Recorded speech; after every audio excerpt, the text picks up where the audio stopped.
Good morning to you. Good morning. And welcome. I'm glad you're here. This morning we have in our readings messages of faith and of hope. Messages that are important to us as we come to this place on this day. Some of us feeling concern, some of us feeling hope, all of us feeling the need to be in this place together. We hear in our first reading part of Ruth's story. But what makes it significant is so much of what we didn't get to hear this morning. Naomi left her home and went with her husband to a new land where she found wives for her 2 sons. Her husband passed away.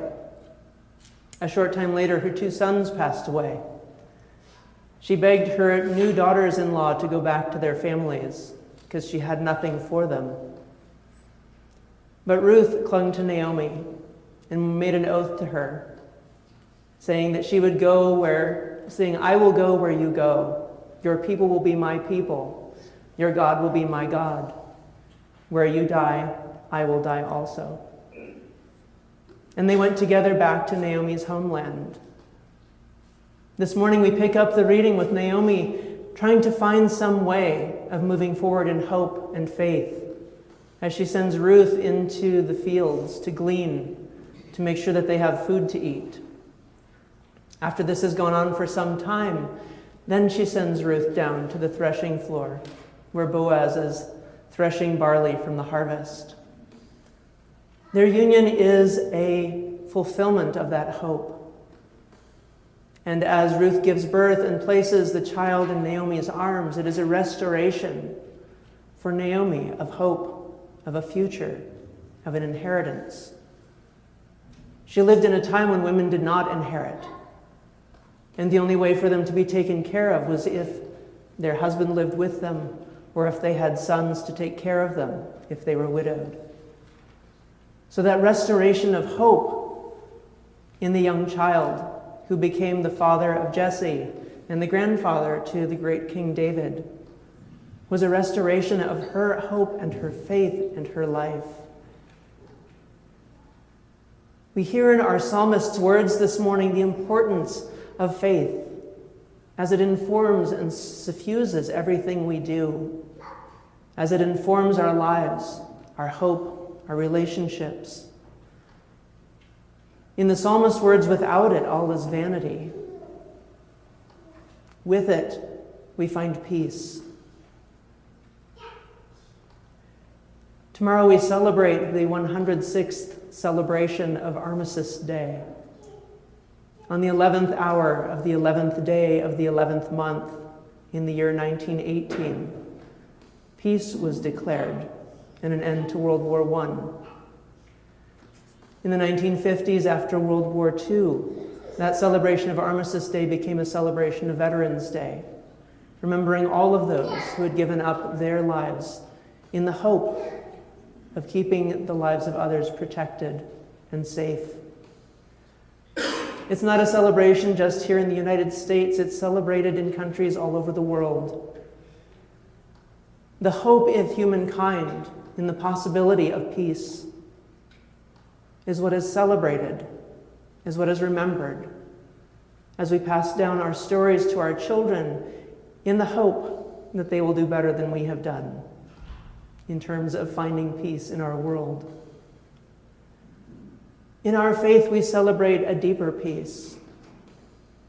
In our gospel this morning, we have the widow who is putting in all that she has into the treasury, laying her whole self in hope at God's feet. Our hope is in a peace that passes all understanding, a hope in God's shalom, that well-being that draws in all of God's children, all over this world, into a peace that brings with it relationships of nurture, of mutual care, of compassion. A hope that doesn't just end war, but ends hunger, that ends need. This is the hope that we are drawn into as we say the words of our baptismal covenant that we renewed last week.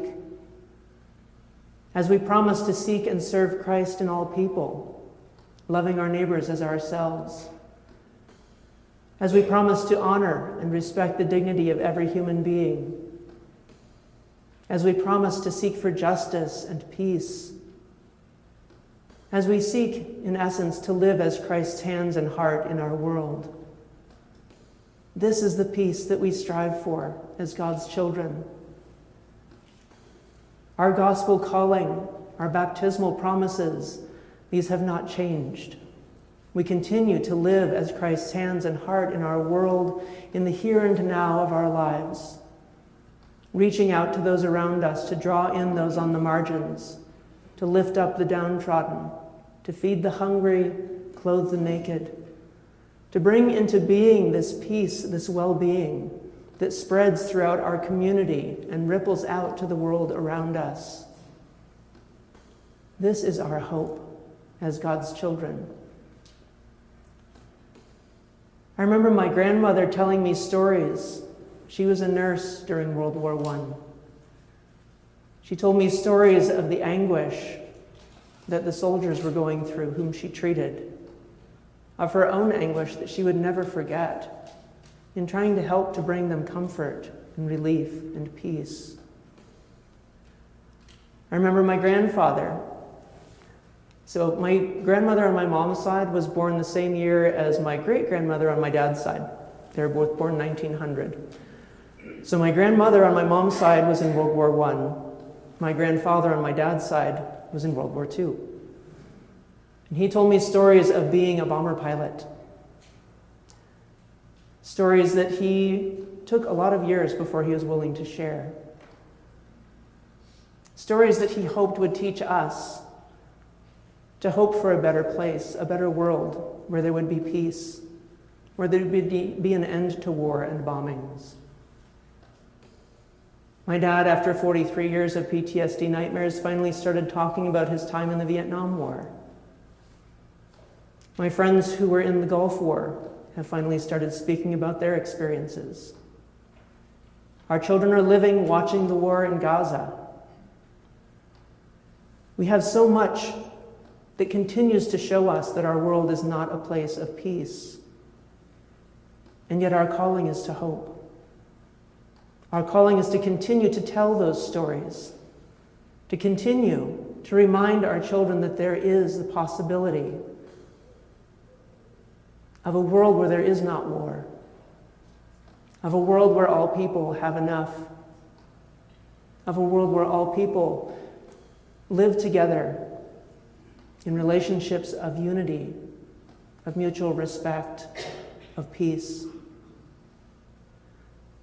As we celebrate tomorrow, it's not just a day off for my children, but a day when they remember what their great-grandparents went through, what their grandparents went through, what their parents experienced, what they are experiencing. It's a day when we talk about these kinds of things, a day when we remember and look for the hope of a world that finds an end to these atrocities, a world that finds itself as God's children, united, finding love for one another, and finding that deep shalom that we seek and continue to work for as we strive every day of our lives to reach out to those around us in love and compassion. Our readings this day draw us into that space, not just of a peace here on the soil on which we stand, but a peace that passes all understanding, a peace for all of this sacred world, all of its creatures, and all of its people.